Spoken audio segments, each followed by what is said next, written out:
The Black Death was the most devastating pandemic in recorded human history. It did not arrive suddenly, nor did it spread randomly. Its origins, transmission, and impact were the result of interconnected environmental, economic, and political conditions that had been building for decades across Eurasia. Most historians trace the origins of the Black Death to Central Asia, likely in regions near modern-day Kyrgyzstan or western China. Archaeological evidence from burial sites near Lake Issyk-Kul shows spikes in mortality during the 1330s. With inscriptions explicitly mentioning pestilence, these regions were part of the Silk Road trade network, a vast system of land and sea routes that connected East Asia to the Middle East and Europe. The disease responsible for the Black Death was Yersinia pestis, a bacterium that primarily infects rodents. It spreads through fleas, particularly Xenopsula, which feeds on infected animals and later transmits the bacteria to humans. When rodent populations die off due to infection,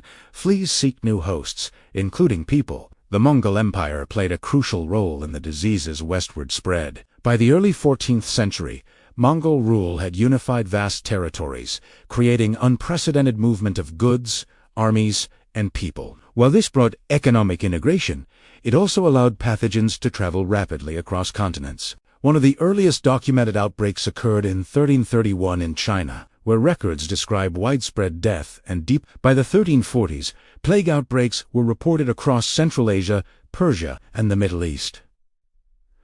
The disease followed caravan routes, moving from inland trade hubs toward coastal cities. In 1346, the plague reached the Black Sea port city of Kaffa, a Genoese trading outpost located in modern-day Crimea. At the time, Kaffa was under siege by Mongol forces of the Golden Horde. According to contemporary accounts, plague broke out among the besieging army. Chroniclers describe how infected corpses were catapulted over the city walls, an early instance of biological warfare, though the true effectiveness of this tactic remains debated. What is certain is that merchants fleeing Kafar carried the disease with them aboard ships bound for Mediterranean ports.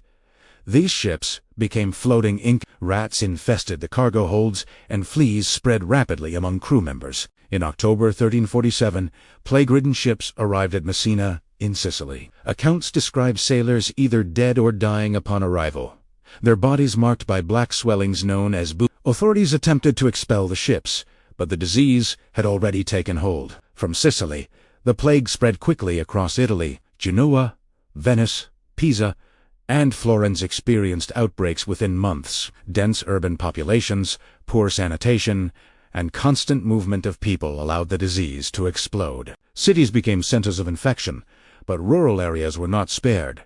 The disease manifested in three primary forms. The bubonic plague, the most common, caused swollen lymph nodes, fever, chills, and extreme pain. The septicemic plague infected the bloodstream, often killing victims within hours. The pneumonic plague attacked the lungs and could spread directly between humans through respiratory droplets, making it particularly deadly. Mortality rates were staggering. In Manicitius, Trentato, 60% of the population died within a year. Florence is estimated to have lost over half its inhabitants. Entire households vanished.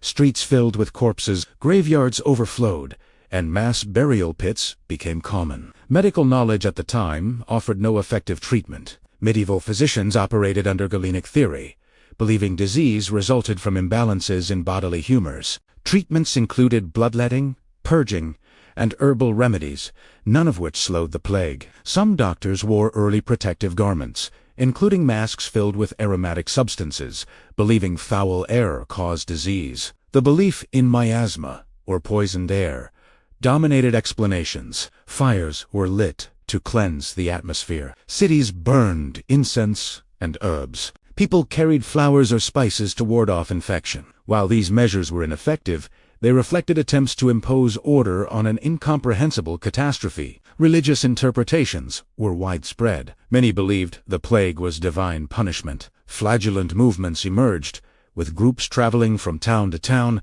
publicly whipping themselves in acts of penitence. Authorities eventually suppressed these groups, fearing unrest and heresy. Social order began to collapse. With death everywhere, traditional norms broke down. Some people abandoned families and fled cities. Others indulged in excess, believing death was inevitable. Legal systems struggled to function as judges, clerks, and officials died or fled. Minority communities, particularly Jewish populations, were accusations of well poisoning spread, despite lack of evidence. Pogroms erupted across Europe. Thousands of Jews were murdered or expelled, especially in the Holy Roman Empire. By 1348, the plague had reached France, Spain, and England. It arrived in southern England through ports such as Bristol and quickly spread inland. London was hit hard, with mortality so severe that new burial grounds were hastily established outside city walls. England's rural population suffered enormously. Entire villages were abandoned, fields went unplowed, crops rotted, and livestock wandered unattended. The sudden labor shortage disrupted feudal systems that had existed for centuries. By 1349, the plague reached Scandinavia, carried by ships trading in wool and fish. Norway lost a significant portion of its population, contributing to long-term economic decline. Sweden and Denmark experienced similar devastation. Eastern Europe was affected later and sometimes less severely, likely due to lower population density and different trade patterns. However, no region connected to major trade routes was completely spared. By 1351, the first wave of the Black Death had largely burned itself out, having killed an estimated 75 to 200 million people across Eurasia and North Africa. Europe alone lost roughly 1/3 to 1/2 of its population. The plague did not disappear. It returned in recurring outbreaks over the next 3 centuries. Cities such as London, Paris, and Venice experienced repeated epidemics, each reinforcing public health measures and administrative responses. The demographic impact transformed economies. Labor shortages empowered surviving workers, leading to higher wages and weakened feudal obligations. Attempts by governments to freeze wages, such as England's Statute of Labourers, often failed. Urban planning slowly changed. Quarantine measures emerged, particularly in Italian cities. Venice established isolation stations, or lazarettos, for ships and travelers. The concept of public health administration began to take shape. Culturally, the Black Death influenced art, literature, and religious practice. Themes of death and mortality became prominent.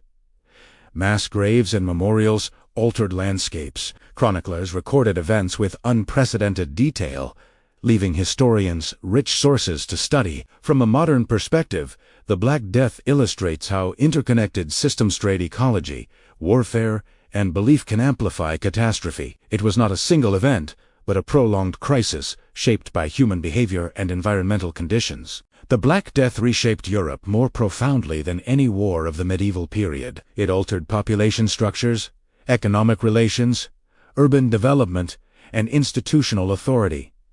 Its legacy persisted long after the last victims were buried. The pandemic stands as a defining chapter in global history, not because of symbolism or metaphor, but because of its measurable, irreversible impact on human civilization. Its spread followed routes humans built. Its destruction exposed the limits of medieval knowledge, and its consequences shaped the world that followed.